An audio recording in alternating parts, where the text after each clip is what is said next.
been to New Brunswick many times over the years, whether it's for a family vacation or a lumberjack competition like we are here for this week. But there's so many different activities to do. What a great place to come. That's right. We have 4 kids on a pop-up, and rather than traveling the world, we go right in our backyard, Bill. What a great spot to vacation. Well, we're here just off the Bay of Fundy, the Charlotte County coastal region in St. Stephen, New Brunswick, for an international lumberjack competition. We're halfway through the standing block chop. Mario Bourque, Donald Lambert, a classic matchup right now. Ben Cumberland still has the time to beat at 29.66, but this is a good matchup. Both these guys have competed on the international stage for many years. That's right. Donald Lambert, also a big holdup because J.P. Mercier didn't show, so these two guys can really step up and get some valuable points in the standing block chop. Saw them last week in the underhand chop, and Mario Bourque won that one. Donald's going to be looking for a little bit of revenge right here in the chopping events. Big slab coming out of Donald's log right at a bit. And Mario Bourque missing his lines. That's right. That big slab really didn't help him a whole lot because it didn't go the whole way to the top. But nonetheless, he's swinging good and hard. Nice wide face here in the front, so he has a lot of free wood to drive into. Well, Mario put a couple of uppercuts there that I think missed his mark. Donald Lambert opening the backside. Both guys on the backside. Mario's trying to drive off. Donald's trying to drive off. And Donald Lambert wins the heat, lowering the time to beat down to 24.43.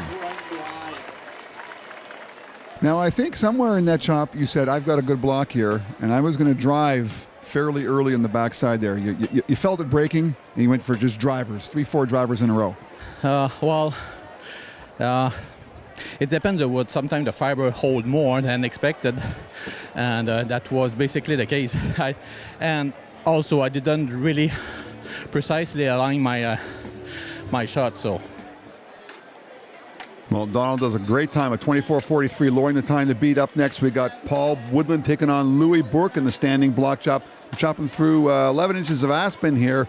And these guys are going to have their work cut out for them, try and take down Donald Lambert's time. Paul Woodland, as we mentioned before, one of the best axemen in Canada. He can do it. That's right. Paul takes his time, makes sure every stroke is right where it wants to be in the chops. Great thing to do in the smaller wood like this here. You want to know where every stroke is going every time you swing your axe. Now, Louis Bourque is a veteran competitor that's been around for a few years, probably past his prime at this point. Doing a good job hitting his lines, taking his time, though. Yeah, Paul Woodland, though, around to his backside. You see him taking 2 more upswings. He'll be doing his drivers here in just a second. A lot of slabs coming off Paul Woodland's wood there, probably distracting a little bit. Paul Woodland comes in with 26.31, good enough for only second place at this time.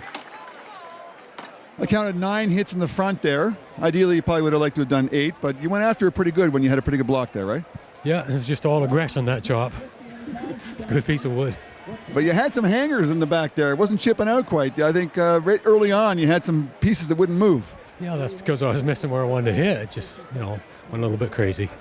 And then you really got aggressive on the last 3 at putting that drivers in. I certainly did, yeah. I could, see it was coming to an end, so why not?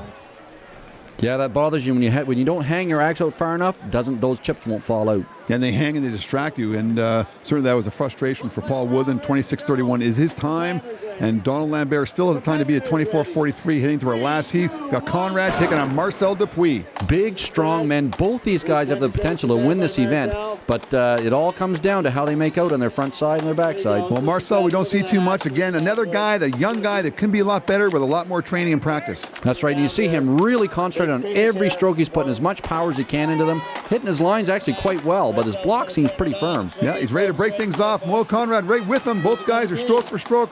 Marcel looks like he's trying to break things off right now. He's not going to lower the time to beat. Marcel Dupuis wins the heat with a 27.01. Good enough for 4th place in the standing block chop. Marcel, you had a big wide open face there, and you pretty much do that with speed. You got a lot of speed.